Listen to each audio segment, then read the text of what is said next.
Book 2, Part 1 of Plato's Republic. The Republic by Plato, translated by Benjamin Jowett. Book 2, Part 1. With these words I was thinking that I had made an end of the discussion. But the end, in truth, proved to be only a beginning, for Glaucon, who is always the most pugnacious of men, was dissatisfied at Thrasymachus' retirement. He wanted to have the battle out. So he said to me, "Socrates, do you really wish to persuade us, or only to seem to have persuaded us, that to be just is always better than to be unjust?" "I should wish really to persuade you," I replied, "if I could." "Then you certainly have not succeeded. Let me ask you how. How would you arrange goods? Are there not some which we welcome for their own sakes and independently of their consequences, as, for example, harmless pleasures and enjoyments, which delight us at the time, although nothing follows from them?" "I agree in thinking that there is such a class," I replied.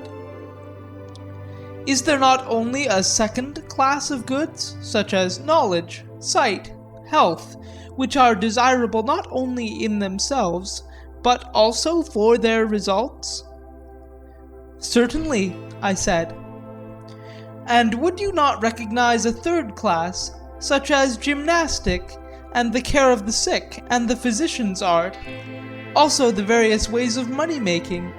These do us good, but we regard them as disagreeable, and no one would choose them for their own sakes, but only for the sake of some reward or result which flows from them." "There is," I said, "this third class also. But why do you ask?" "Because I want to know in which of the three classes you would place justice."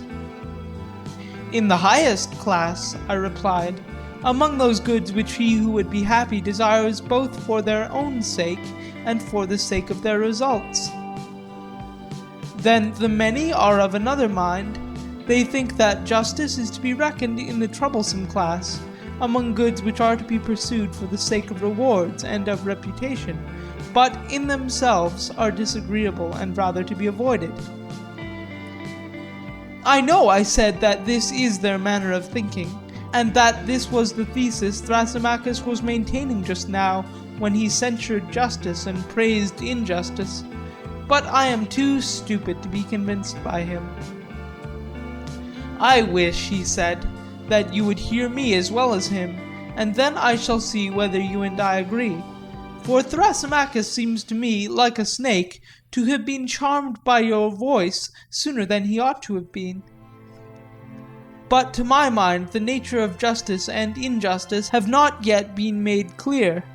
Setting aside their rewards and results, I want to know what they are in themselves, and how they inwardly work in the soul. If you please, then, I will revive the argument of Thrasymachus, and first I will speak of the nature and origin of justice according to the common view of them. Secondly, I will show that all men who practice justice do so against their will of necessity, but not as a good. And thirdly, I will argue that there is reason in this view, for the life of the unjust is after all better far than the life of the just. If what they say is true, Socrates, since I myself am not of their opinion, but still I acknowledge that I am perplexed when I hear the voices of Thrasymachus and myriads of others dinning in my ears. And on the other hand, I have never yet heard the superiority of justice to injustice maintained by anyone in a satisfactory way. I want to hear justice praised in respect of itself. Then I shall be satisfied, and you are the person from whom I think that I am most likely to hear this. And therefore I will praise the unjust life to the utmost of my power, and my manner of speaking will indicate the manner in which I desire to hear you too praising justice and censuring injustice. Will you say whether you approve of my proposal?" "Indeed I do, nor can I imagine any theme about which a man of sense would oftener wish to converse." "I am delighted," he replied, "to hear you say so, and shall begin by speaking, as I proposed, of the nature and the origin of justice. They say that to do injustice is by nature good, to suffer injustice evil, and that the evil is greater than the good. And so when men have both done and suffered injustice, and have had experience of both, not being able to avoid the one and obtain the other, they think that they had better agree among themselves to have neither. Hence there arise laws and mutual covenants, and that which is ordained by law is termed by them lawful and just. This they affirm to be the origin and nature of justice.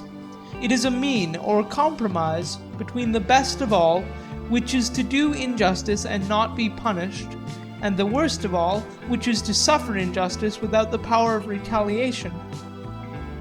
And justice, being at a middle point between the two, is tolerated not as good, but as the lesser evil, and honoured by reason of the inability of men to do injustice.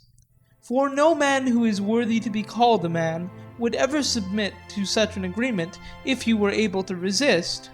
He would be mad if he did.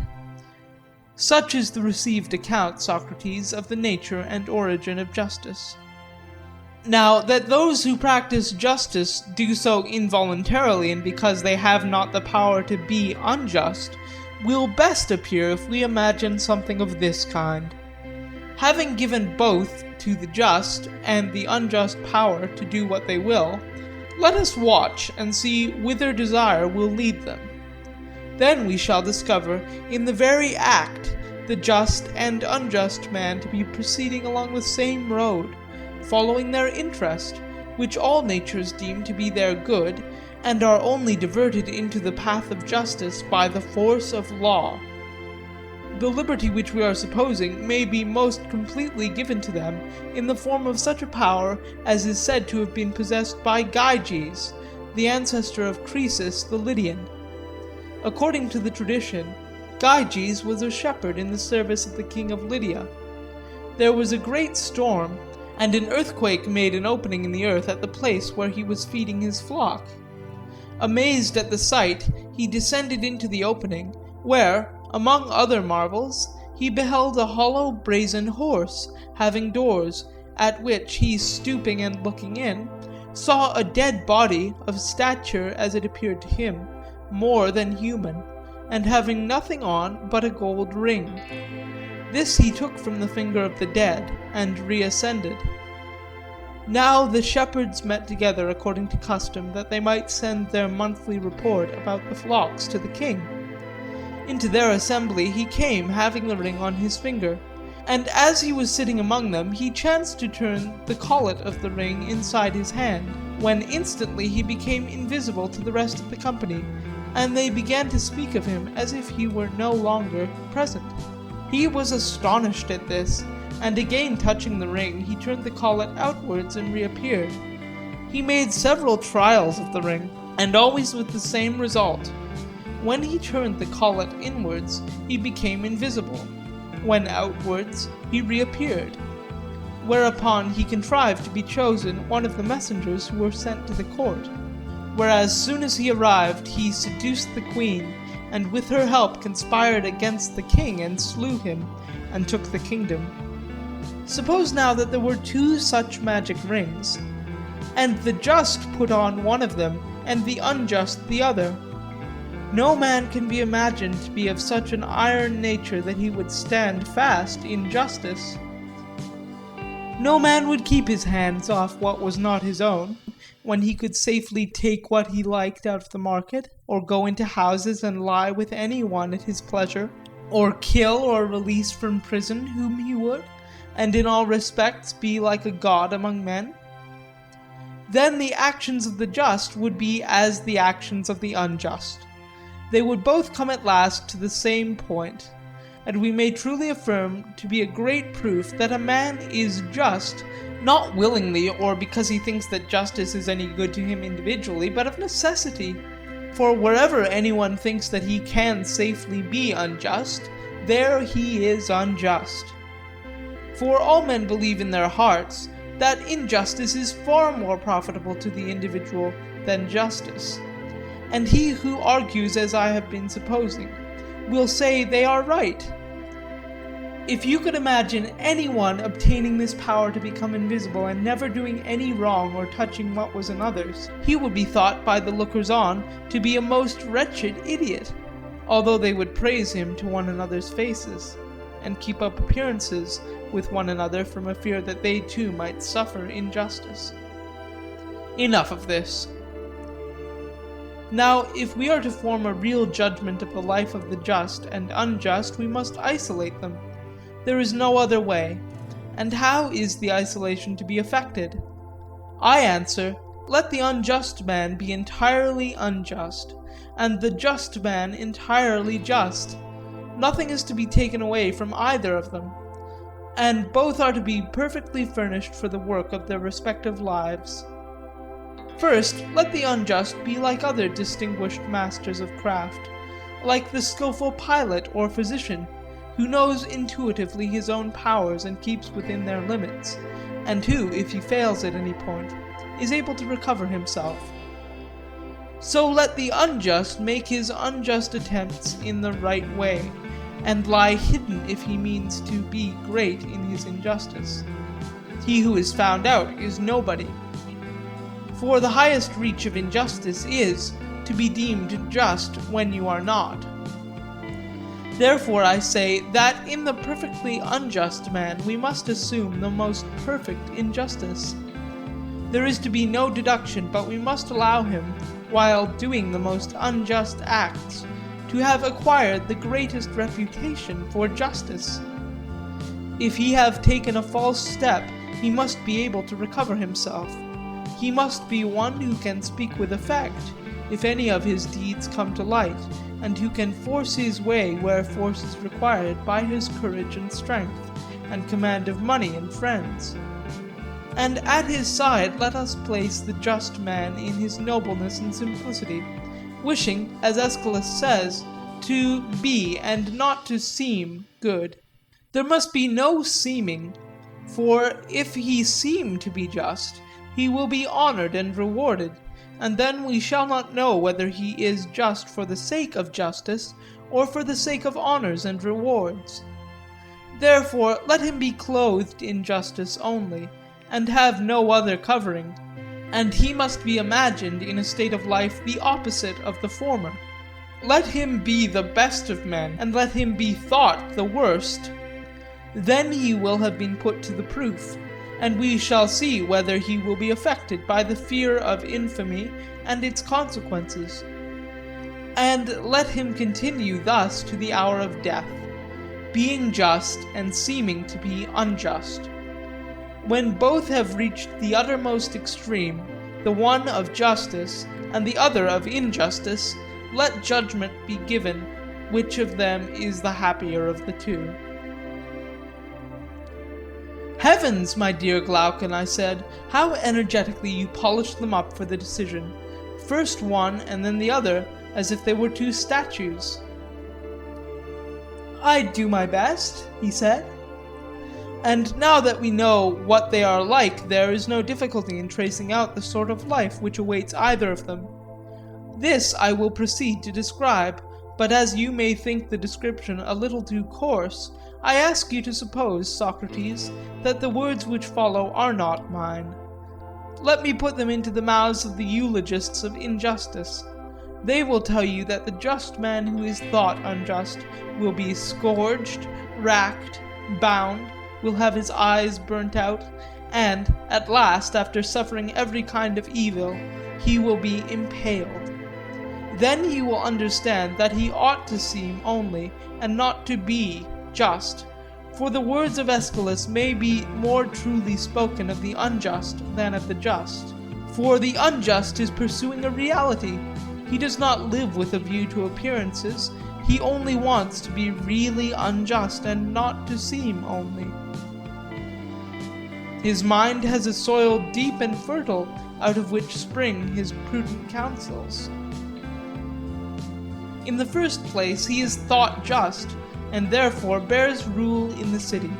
He can marry whom he will, and give in marriage to whom he will. And also he can trade and deal where he likes, and always to his own advantage, because he has no misgivings about injustice. And at every contest, whether in public or private, he gets the better of his antagonists, and gains at their expense, and is rich. And out of his gains he can benefit his friends and harm his enemies. Moreover, he can offer sacrifices, and dedicate gifts to the gods abundantly and magnificently, and can honor the gods or any man whom he wants to honor in a far better style than the just, and therefore he is likely to be dearer than they are to the gods. And thus, Socrates, gods and men are said to unite in making the life of the unjust better than the life of the just. I was going to say something in answer to Glaucon, when Adeimantus, his brother, interposed. Socrates, he said, do you not suppose that there is nothing more to be urged? Why, what else is there? I answered. The strongest point of all has not been even mentioned, he replied. Well then, according to the proverb, let brother help brother.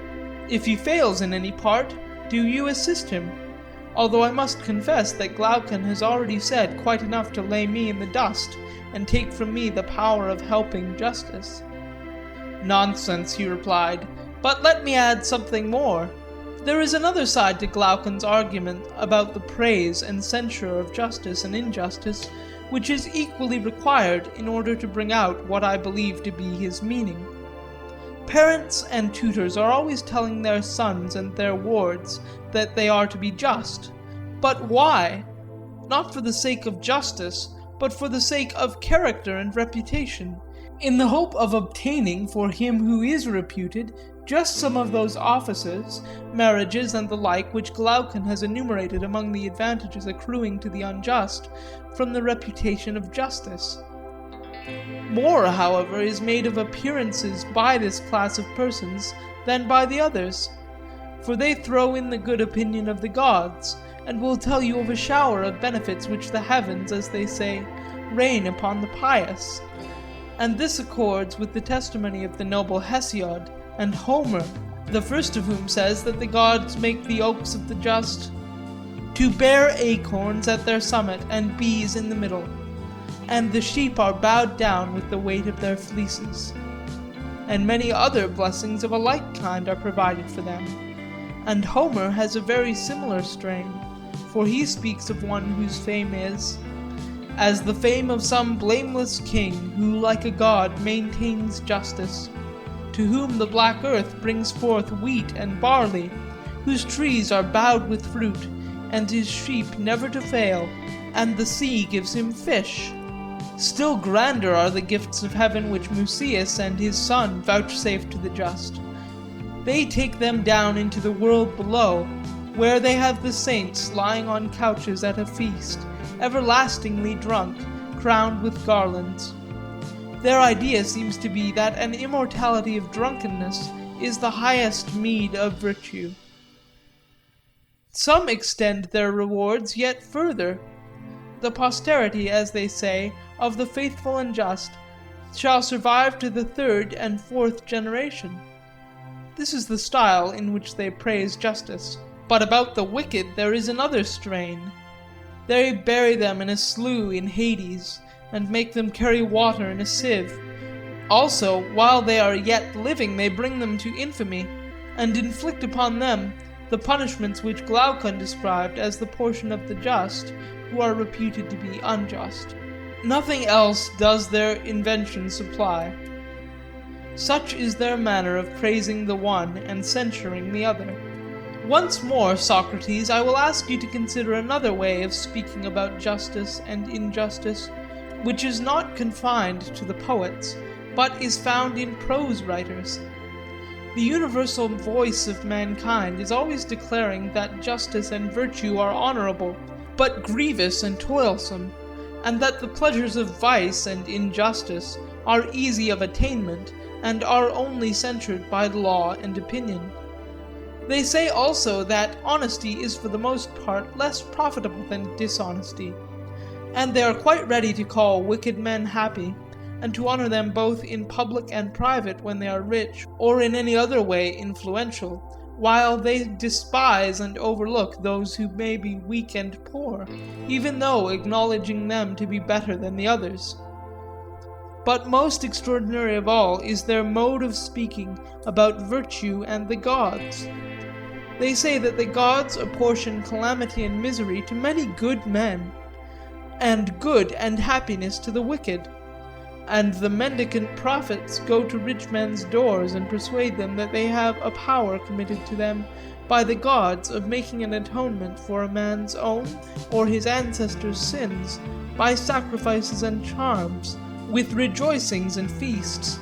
And they promise to harm an enemy, whether just or unjust, at a small cost, with magic arts and incantations binding heaven, as they say, to execute their will. And the poets are the authorities to whom they appeal, now smoothing the path of vice with the words of Hesiod. Vice may be had in abundance without trouble, the way is smooth and her dwelling place is near. But before virtue the gods have set toil, and a tedious and uphill road, then citing Homer as a witness that the gods may be influenced by men, for he also says, the gods too may be turned from their purpose, and men pray to them and avert their wrath by sacrifices and soothing entreaties, and by libations and the odour of fat, when they have sinned and transgressed. And they produce a host of books written by Musaeus and Orpheus, who were children of the moon and the Muses. That is what they say, according to which they perform their ritual, and persuade not only individuals but whole cities that expiations and atonements for sin may be made by sacrifices and amusements which fill a vacant hour, and are equally at the service of the living and the dead.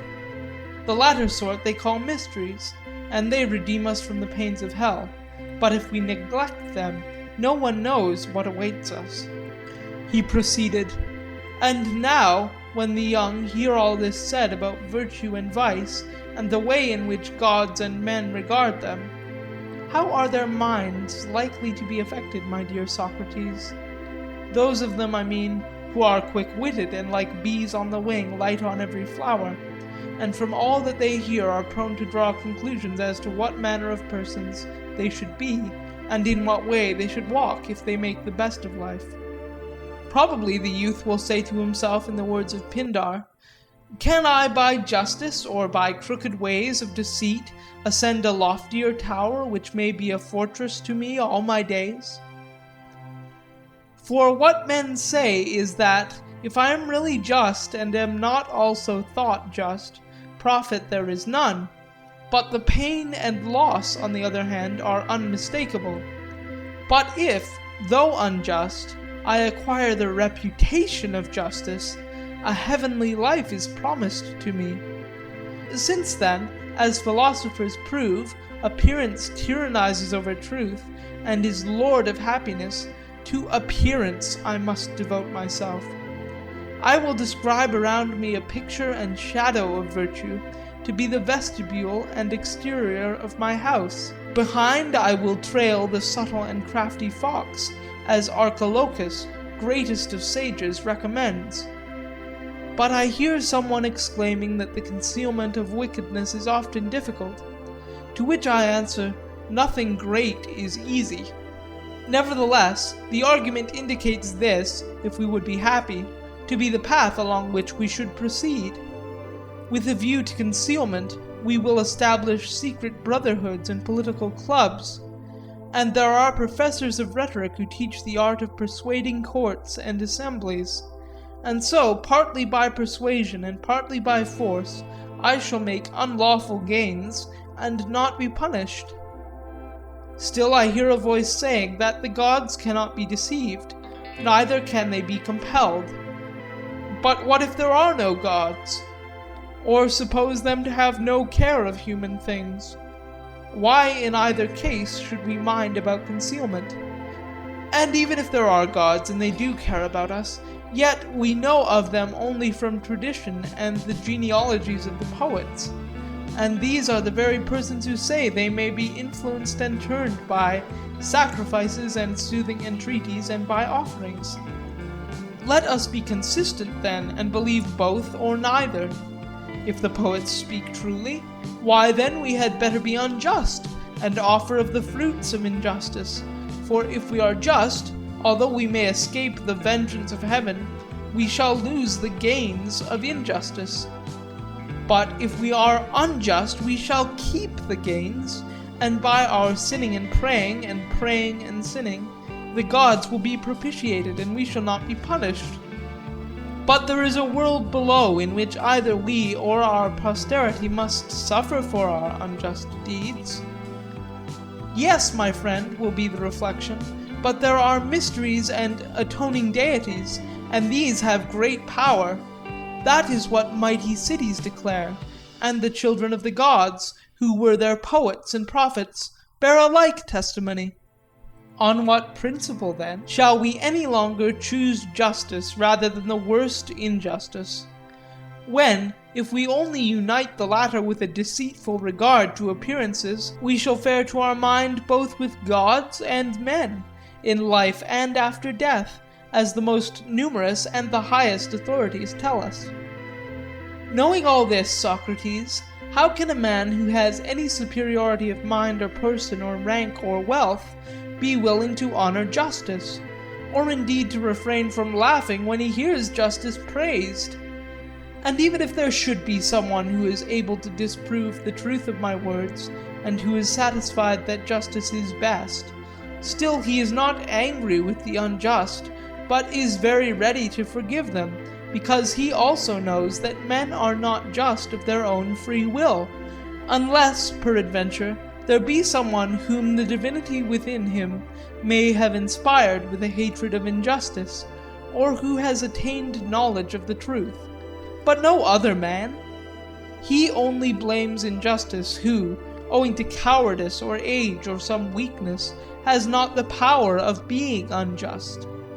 And this is proved by the fact that when he obtains the power, he immediately becomes unjust as far as he can be. The cause of all this, Socrates, was indicated by us at the beginning of the argument, when my brother and I told you how astonished we were to find that of all the professing panegyrists of justice, beginning with the ancient heroes of whom any memorial has been preserved to us, and ending with the men of our own time, no one has ever blamed injustice or praised justice, except with a view to the glories, honors, and benefits which flow from them.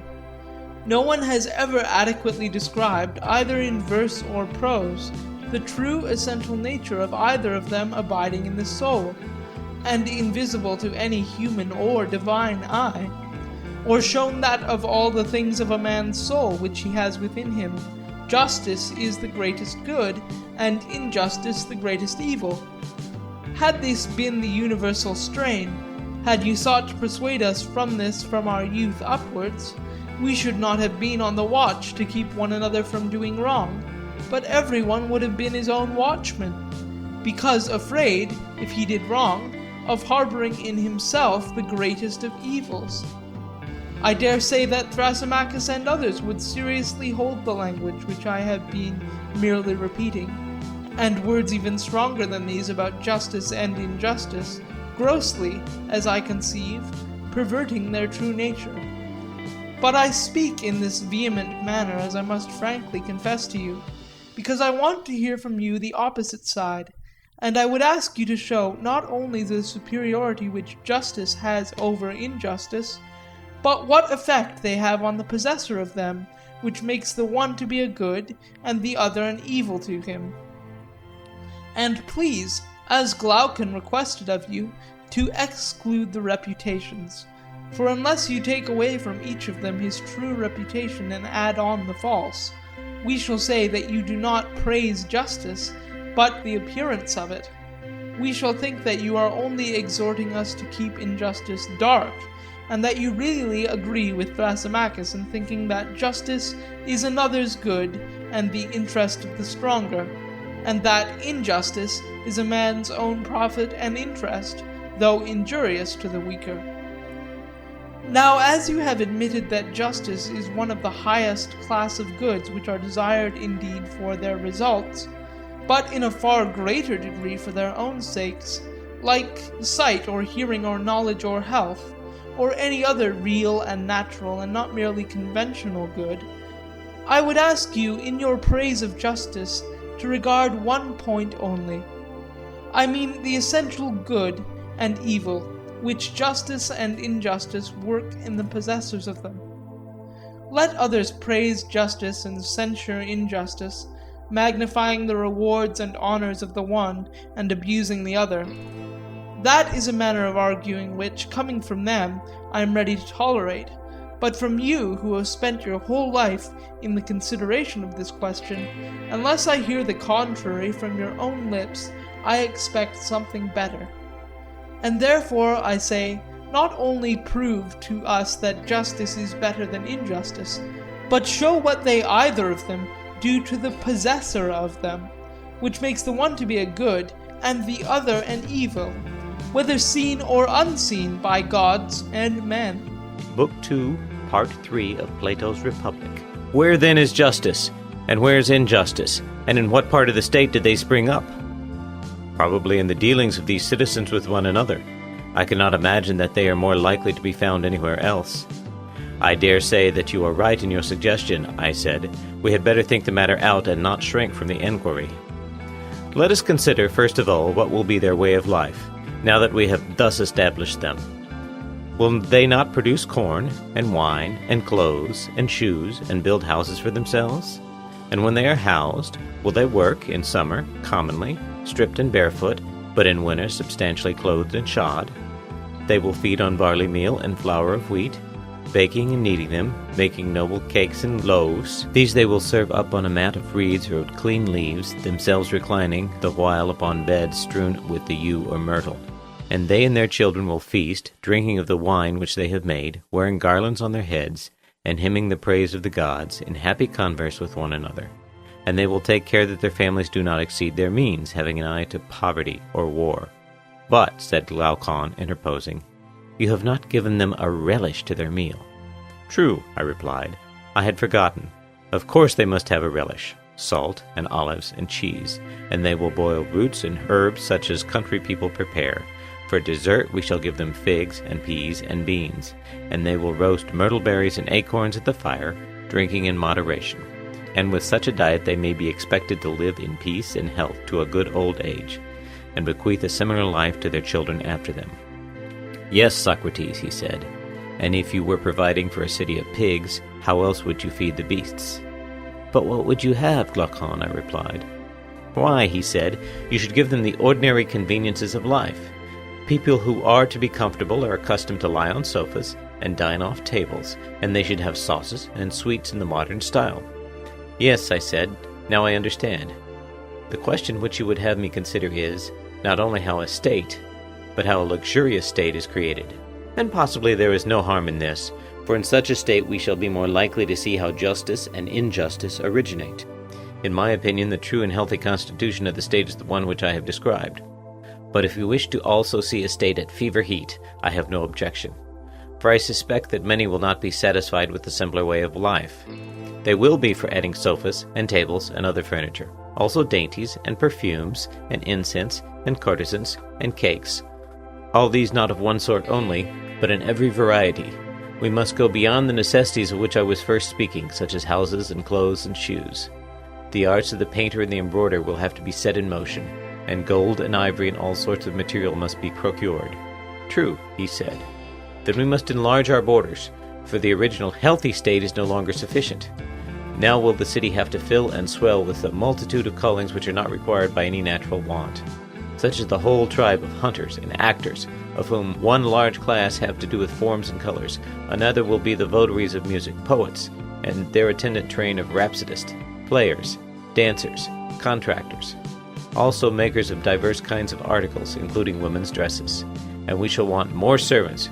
Will not tutors also be in request, and nurses wet and dry, tire women and barbers, as well as confectioners and cooks, and swineherds too, who are not needed and therefore had no place in the former edition of our state, but are needed now? They must not be forgotten, and there will be animals of many other kinds if people eat them. Certainly. And living in this way we shall have much greater need of physicians than before, much greater. And the country which was enough to support the original inhabitants will be too small now, and not enough. Quite true. Then a slice of our neighbor's land will be wanted by us for pasture and tillage, and they will want a slice of ours if, like ourselves, they exceed the limit of necessity and give themselves up to the unlimited accumulation of wealth. That, Socrates, will be inevitable. And so we shall go to war, Glaucon, shall we not? Most certainly, he replied. Then without determining as yet whether war does good or harm, thus much we may affirm, that now we have discovered war to be derived from causes which are also the causes of almost all evil in states, private as well as public, undoubtedly. And our state must once more enlarge, and this time the enlargement will be nothing short of a whole army, which will have to go out and fight with the invaders for all that we have, as well as for things and persons whom we were describing above. Why, he said, are they not capable of defending themselves? No, I said, not if we were right that the principle which was acknowledged by all of us when we were framing the state. The principle, as you will remember, was that one man cannot practice many arts with success. Very true, he said. But is not war an art? Certainly. And an art requiring as much attention as shoemaking? Quite true. And the shoemaker was not allowed by us to be a husbandman, or a weaver, or a builder, in order that we might have our shoes well made. But to him and to every other worker was assigned one work for which he was by nature fitted, and at that he was to continue working all his life long and at no other.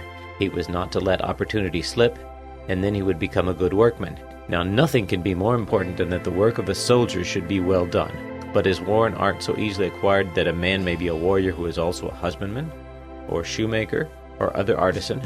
Although no one in the world would be a good dice or draught player who merely took up the game as a recreation, and had not from his earliest years devoted himself to this and nothing else, no tools will make a man a skilled workman, or master of defense, nor be of any use to him who has not learned how to handle them, and has never bestowed any attention upon them. How then will he who takes up a shield or other implement of war become a good fighter all in a day, whether with heavy armed or any other kind of troops? Yes, he said. The tools which would teach men their own use would be beyond price. And the higher the duties of the guardian, I said, the more time and skill and art and application will be needed by him. No doubt, he replied. Will he not also require natural aptitude for his calling? Certainly. Then it will be our duty to select, if we can, natures which are fitted for the task of guarding the city. It will. And the selection will be no easy matter, I said, but we must be brave and do our best. We must. Is not the noble youth very like a well-bred dog in respect of guarding and watching? What do you mean? I mean that both of them ought to be quick to see and swift to overtake the enemy when they see him, and strong too if, when they have caught him, they have to fight with him. All these qualities, he replied, will certainly be required by them. Well, and your guardian must be brave if he is to fight well. Yes. And is he likely to be brave who has no spirit, whether horse or dog or any other animal? Have you never observed how invincible and unconquerable is spirit, and how in the presence of it makes the soul of any creature to be absolutely fearless and indomitable? I have. Then we now have a clear notion of the bodily qualities which are required in the guardian. True. And also of the mental ones. His soul is to be full of spirit. Yes. But are not these spirited natures apt to be savage with one another and with everybody else? A difficulty by no means easy to overcome, he replied. Whereas, I said, they ought to be dangerous to their enemies and gentle to their friends. If not, they will destroy themselves without waiting for their enemies to destroy them. True, he said. What is to be done then? I said, how shall we find a gentle nature which has also a great spirit? For the one is the contradiction of the other. True. He will not be a good guardian who is wanting either of these two qualities, and yet the combination of them appears to be impossible, and hence we must infer that to be a good guardian is impossible. I am afraid that what you say is true, he replied. Here, feeling perplexed, I began to think over what had preceded. My friend, I said, no wonder that we are in a perplexity, for we have lost sight of the image which we had before us. What do you mean? He said. I mean to say that there do exist natures gifted with these opposite qualities. And where do you find them? Many animals, I replied. Furnish examples of them. Our friend the dog is a very good one. You know that well-bred dogs are perfectly gentle to their familiars and acquaintances, and the reverse to strangers. Yes, I know. Then there is nothing impossible or out of the order of nature in our finding a guardian who has a similar combination of qualities? Certainly not. Would not he who is fitted to be a guardian, besides the spirited nature, need to have the qualities of a philosopher? I do not apprehend your meaning. The trait of which I am speaking, I replied, may be also seen in the dog, and is remarkable in the animal. What trait? Why, a dog, whenever he sees a stranger, is angry. When an acquaintance, he welcomes him, although the one has never done him any harm, nor the other any good. Did this never strike you as curious? The matter never struck me before, but I quite recognize the truth of your remark. And surely this instinct of the dog is very charming. Your dog is a true philosopher. Why? Why? Because he distinguishes the face of a friend and of an enemy only by the criterion of knowing and not knowing. And must not an animal be a lover of learning who determines what he likes and dislikes by the test of knowledge and ignorance? Most assuredly. And is not the love of learning the love of wisdom, which is philosophy? They are the same, he replied. And may we not say confidently of man also, that he who is likely to be gentle to his friends and acquaintances must by nature be a lover of wisdom and knowledge? That we may safely affirm. Then he is to be a really good and noble guardian of the state will require to unite in himself philosophy, and spirit, and swiftness, and strength? Undoubtedly. Then we have found the desired natures, and now that we have found them, how are they to be reared and educated? Is this not an inquiry which may be expected to throw light on the greater inquiry which is our final end? How do justice and injustice grow up in states? For we do not want either to omit what is the point, or to draw out the argument to an inconvenient length. Adeimantus thought that the inquiry would be of great service to us. Then I said, my dear friend, the task must not be given up, even if somewhat long. Certainly not. Book 2, Part 4. Come then, and let us pass a leisure hour in storytelling, and our story shall be the education of our heroes. By all means. And what shall be their education? Can we find a better than the traditional sort? And this has 2 divisions, gymnastic for the body and music for the soul. True. Shall we begin education with music and go on to gymnastic afterwards? By all means. And when you speak of music, do you include literature or not? I do.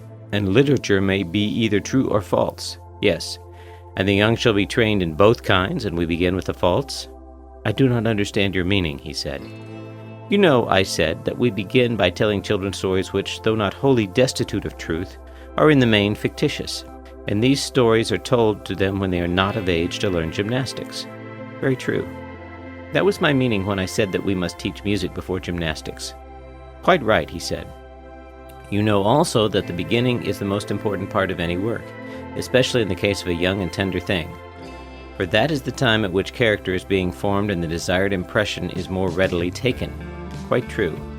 And shall we just carelessly allow children to hear any casual tales which may be devised by casual persons, and to receive into their minds ideas for the most part the very opposite of those which we should wish them to have when they are grown up? We cannot. Then the first thing will be to establish a censorship of the writers of fiction, and let the censors receive any tale of fiction which is good, and reject the bad. And we will desire mothers and nurses to tell their children the authorized ones only. Let them fashion the mind with such tales, even more fondly than they would mold the body with their hands. But most of those which are now in use must be discarded. Of which tales are you speaking? He said. You may find a model of the lesser in the greater, I said. For they are necessarily of the same type, and there is the same spirit in both of them. Very likely, he replied, but I do not as yet know what you would term the greater. Those, I said, which are narrated by Homer and Hesiod, and the rest of the poets, which have ever been the great storytellers of mankind. But which stories do you mean, he said, and what fault do you find with them? A fault which is most serious, I said, the fault of telling a lie, and, what is more, a bad lie. But when is this fault committed? Whenever an erroneous representation is made of the nature of gods and heroes, as when a painter paints a portrait not having the shadow of a likeness to the original. Yes, he said, that sort of thing is certainly very blamable. But what are the stories which you mean? First of all, I said, there was that greatest of all lies in high places, which the poet told about Uranus, and which was a bad lie too. I mean what Hesiod says that Uranus did, and how Cronus retaliated on him. the doings of Cronus and the sufferings which in turn his son inflicted upon him, even if they were true, ought certainly not to be lightly told to young and thoughtless persons. If possible, they had better be buried in silence. But if there is an absolute necessity for their mention, a chosen few might hear them in a mystery, and they should sacrifice not a common Eleusinian pig, but some huge and unprocurable victim, and then the number of the hearers will be very few indeed. Why, yes, he said, those stories are extremely objectionable.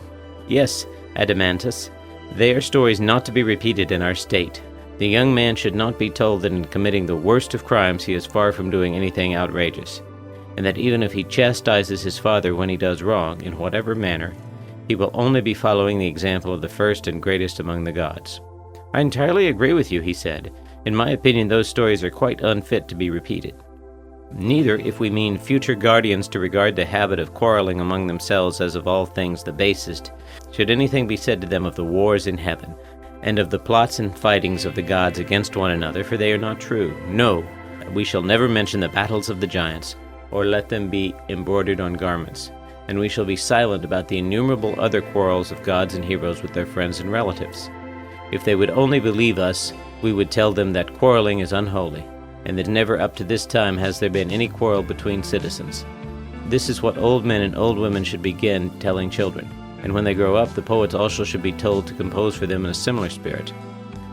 But the narrative of Hephaestus binding Hera his mother, or how, on another occasion, Zeus sent him flying for taking her part when she was being beaten, and all the battles of the gods in Homer, these tales must not be admitted into our state, whether they are supposed to have an allegorical meaning or not.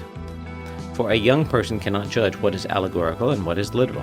Anything that he receives into his mind at that age is likely to become indelible and unalterable, and therefore it is most important that the tales which the young first hear should be models of virtuous thoughts. There you are right, he replied. But if anyone asks where are such models to be found, and of what tales are you speaking, how shall we answer him? I said to him, You and I, Adeimantus, at this moment are not poets, but founders of a state. Now the founders of a state ought to know the general forms in which poets should cast their tales, and the limits which must be observed by them. But to make the tales is not their business. Very true, he said. But what are these forms of theology which you mean? Something of this kind, I replied. God is always to be represented as he truly is, whatever be the sort of poetry, epic, lyric, or tragic, in which the representation is given. Right. And is he not truly good? And must he not be represented as such? Certainly. And no good thing is hurtful. No, indeed. And that which is not hurtful hurts not. Certainly not. And that which hurts not does no evil. No. And can that which does no evil be a cause of evil? Impossible. And the good is advantageous. Yes. And therefore the cause of well-being. Yes. It follows therefore that the good is not the cause of all things, but of the good only. Assuredly. Then God, if he be good, is not the author of all things, as the many assert, but he is the cause of a few things only, and not of most things that occur to men. For few are the goods of human life, and many are the evils, and the good is to be attributed to God alone. Of the evils the causes are to be sought elsewhere, and not in him. That appears to me to be most true, he said. Then we must not listen to Homer or to any other poet who is guilty of the folly of saying that two castes lie at the threshold of Zeus, full of lots, one of good, the other of evil lots, and that he to whom Zeus gives a mixture of the two sometimes meets with evil fortune, at other times with good, but that he to whom is given the cup of unmingled ill, him wild hunger drives o'er the beauteous earth. And again, Zeus, who is the dispenser of good and evil to us.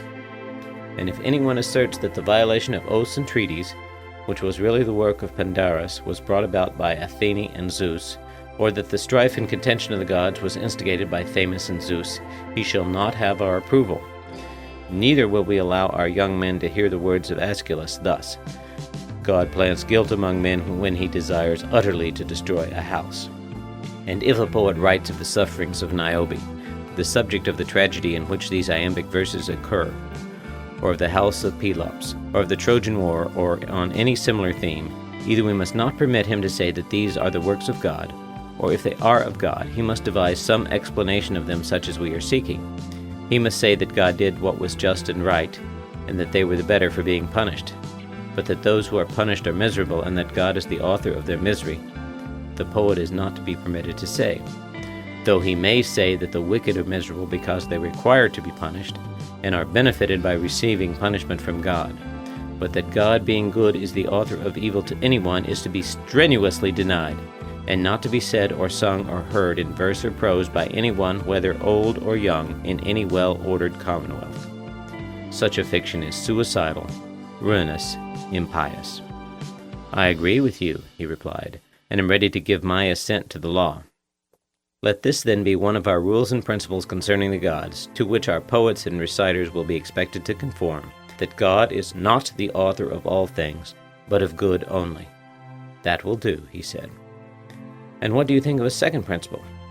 Shall I ask whether God is a magician, and of a nature to appear insidiously now in one shape, and now in another, sometimes himself changing and passing into many forms, sometimes deceiving us with the semblance of such transformations? Or is he one and the same, immutably fixed in his own proper image? I cannot answer you, he said, without more thought. Well, I said, but if we suppose a change in anything, that change must be effected either by the thing itself, or by some other thing? Most certainly. And things which are at their best are also least liable to be altered or discomposed. For example, when healthiest and strongest, the human frame is least liable to be affected by meats and drinks, and the plant which is in the fullest vigor also suffers least from winds or the heat of the sun or any similar causes. Of course. And will not the bravest and wisest soul be least confused or deranged by any external influence? True. And the same principle, as I should suppose, applies to all composite things. Furniture, houses, garments. When good and well made, they are least altered by time and circumstances. Very true. Then everything which is good, whether made by art or nature, or both, is least liable to suffer change from without. True. But surely God and the things of God are in every way perfect. Of course they are. Then he can hardly be compelled by external influence to take many shapes. He cannot. But may he not change and transform himself? Clearly, he said, that must be the case if he is changed at all. And will he then change himself for the better and fairer, or for the worse and more unsightly? If he changes at all, he can only change for the worse, for we cannot suppose him to be deficient either in virtue or beauty. Very true, Adeimantus. But then would anyone, whether God or man, desire to make himself worse? Impossible. Then it is impossible that God should ever be willing to change. Being, as is supposed, the fairest and best that is conceivable, every God remains absolutely and forever in his own form. That necessarily follows, he said, in my judgment. Then, I said, my dear friend, let none of the poets tell us, the gods, taking the disguise of strangers from other lands, walk up and down cities in all sorts of forms. And let no one slander Proteus and Thetis, neither let anyone, either in tragedy or in any other kind of poetry, introduce Hera disguised in the likeness of a priestess asking an alms for the life-giving daughters of Inachus, the river of Argos. Let us have no more lies of that sort. Neither must we have mothers under the influence of the poets scaring their children with a bad version of these myths, telling how certain gods, as they say, go about by night in the likeness of so many strangers in diverse forms. But let them take heed lest they make cowards of their children, and at the same time speak blasphemy against the gods. Heaven forbid, he said. But although the gods themselves are unchangeable, still by witchcraft and deception they make us think that they appear in various forms. Perhaps, he replied. Well, but can you imagine that God will be willing to lie, whether in word or deed, or to put forth a phantom of himself? I cannot say, he replied. Do you not know, I said, that the true lie, if such an expression may be allowed, is hated of gods and men? What do you mean, he said. I mean that no one is willingly deceived in that which is the truest and highest part of himself, or about the truest and highest matters. There, above all, he is most afraid of a lie having possession of him. Still, he said, I do not comprehend you. The reason is, I replied, that you attribute some profound meaning to my words, but I am only saying that deception, or being deceived or uninformed about the highest realities in the highest part of themselves, which is the soul, and in that part of them to have and to hold the lie, is what mankind like least. That, I say, is what they utterly detest. there is nothing more hateful to them. And as I was just now remarking, this ignorance in the soul of him who is deceived may be called the true lie. For the lie in words is only a kind of imitation and shadowy image of a previous affection of the soul, not pure unadulterated falsehood. Am I not right? Perfectly right. The true lie is hated not only by the gods, but also by men? Yes. Whereas the lie in words is in certain cases useful and not hateful. In dealing with enemies, that would be an instance. Or again, when those whom we call our friends in a fit of madness or illusion are going to do some harm, then it is useful and is a sort of medicine or preventive. Also in the tales of mythology, of which we were just now speaking. Because we do not know the truth about ancient times, we make falsehood as much like truth as we can, and so turn it to account. Very true, he said. But can any of these reasons apply to God? Can we suppose that he is ignorant of antiquity, and therefore has recourse to invention? That would be ridiculous, he said. Then the lying poet has no place in our idea of God? I should say not. Or perhaps he may tell a lie because he is afraid of enemies. That is inconceivable. But he may have friends who are senseless or mad. But no mad or senseless person can be a friend of God. Then no motive can be imagined why God should lie? None whatever. Then the superhuman and divine is absolutely incapable of falsehood? Yes. Then is God perfectly simple and true both in word and deed. He changes not, he deceives not, either by sign or word, by dream or waking vision. Your thoughts, he said, are the reflection of my own. You agree with me, then, I said, that this is the second type or form in which we should write and speak about divine things. The gods are not magicians who transform themselves, neither do they deceive mankind in any way. I grant that. Then, although we are admirers of Homer, we do not admire the lying dream which Zeus sends to Agamemnon. Neither will we praise the verses of Aeschylus in which Thetis says that Apollo at her nuptials was celebrating in song her fair progeny whose days were to be long, and to know no sickness. And when he had spoken of my lot as in all things blessed of heaven, he raised a note of triumph and cheered my soul. And I thought that the world of Phoebus, being divine and full of prophecy, would not fail. And now he himself, who uttered the strain, he who was present at the banquet, he who said this, he it is who has slain my son. These are the kind of sentiments about the gods which will arouse our anger. And he who utters them shall be refused a course. Neither shall we allow teachers to make use of them in the instruction of the young, meaning, as we do, that our guardians, as fair as men can be, should be true worshippers of the gods and like them. I entirely agree, he said, in these principles, and promise to make them my laws.